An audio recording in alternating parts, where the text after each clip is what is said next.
The James River Mark Driscoll saga is getting even crazier recently.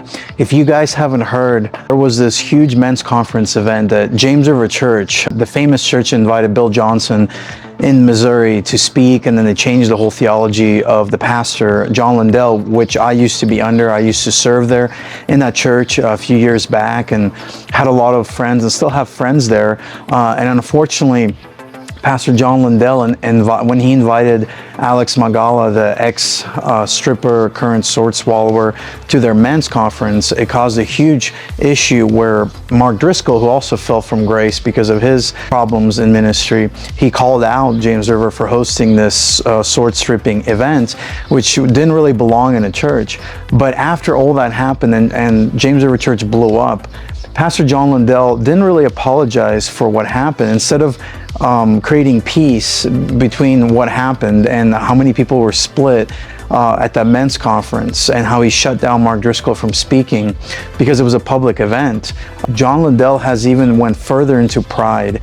And now what he has done is even escorted or almost arrested a longtime church member, a mother of 4 to 5 kids, and she recently made a Facebook post on April 17th, and I will show you here on the screen. And this Facebook post went kind of semi-viral, and then somebody at James River Church saw it in leadership and called her in to talk about it. They highlighted the specific parts they didn't agree with and said that if she wants to belong part of the church, she has to submit to the leadership. And that's like crazy. I've never heard of a church that you can't even make a Facebook post about some problems, public issues that happened during that men's conference. That was a huge international issue that all the major Christian leaders wrote about.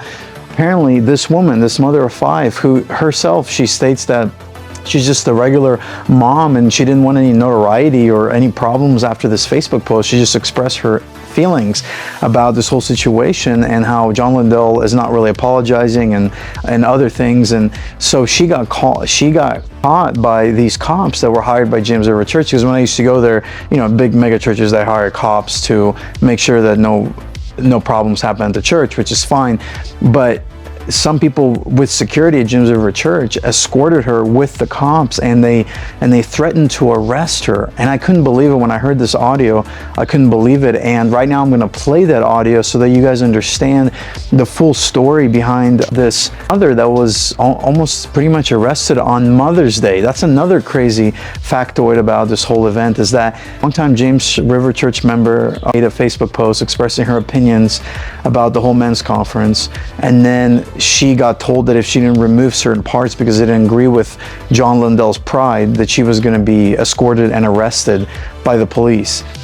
So this just shows you that there's manipulation, there's arrogance, there's pride going on in this church that I used to attend and respect and volunteer at. And now God's really exposing this church even further. It's getting deeper and deeper, just like Bill Johnson and Benny Hinn and Greg Locke, who's called an apostle now. So I want you guys to hear this. It's a few minutes, 2 to 3 minutes long, and you guys will understand how deep this goes, to the point of Pastor John Lindell being exactly what the Bible describes, where Lucifer lifted up himself in pride. And I urge John Lindell to really come down from this pedestal of pride before God throws him down from it and humbles him, because you don't want to be humbled by God. You become Nebuchadnezzar. And so I really urge you guys to pray for James River and really pray for this wonderful lady that just made her opinion known about the men's conference. And we just have to trust God and see what happens when the truth is being revealed, because like I always say, once the truth is revealed, the truth will set you free, and Jesus is the truth. Okay guys, so take a listen. For what reason am I being taken outside? I don't want to arrest you in here. For what reason? For trespassing. Do I have an ex parte order for trespassing? It's private property. Private property? Yes. Can you step out of the way? Yeah. Hold on. Yeah. Molly, will you take the littles to church? I mean, to the car. Yeah. Come here.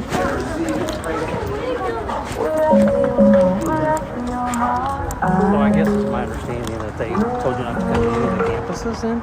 Because I wrote a post. And I don't care because I'm not involved with the church. We just work here. Yeah. So if you've been told not to come here, then you can't come here.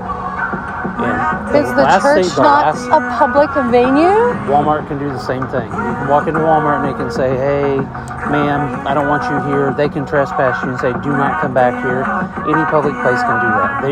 They are a public place, but they're also a private entity as well. So they can have the right to tell people not to show up here. And the last thing I want to do is arrest you in front of your kids. I know. And I know you don't want It's that just crazy. I know. Yes, because I wrote a post that was not in agreement with some things on the men's conference, and they gave me a week to take it down. And I said, I don't believe you. I mean, that's my personal Facebook post on my personal view, on my opinion. I'm not even employed for the church. I get it, and everybody's entitled to their opinion, but it doesn't matter if it's this church, any church, doesn't matter where it's at. If they say they don't want you here, then we have to ask you to leave. So I'm asking you to leave. Yeah, thank you. Okay? Thanks. Did Pastor have a chat with you the other day? Pastor who? From here. Yeah, last night he called me. But my understanding is they made it explicitly clear that you were not welcome here and you were not to be on campus. Yeah, I asked to meet with the pastor. He said he got an order from the leadership team. And I said, well, what leadership team? Like, I didn't commit a crime. I didn't do anything illegal. I wrote, as hundreds of other people wrote, a post in regards to the response on the conference. That's all I did. Yeah. Well, take it up with the church then on that. We're just here doing our job, and I hate that it's come to this, but we're just, like I said, him and I are not affiliated with the church. We're just doing a job. So. Yeah, no, that's fine. Okay. And don't come back because I don't want to have to be the one to put cuffs on you. And trust me. Okay. Yes, thank you. Thank you. Thanks. Grab your kids and get Thank you.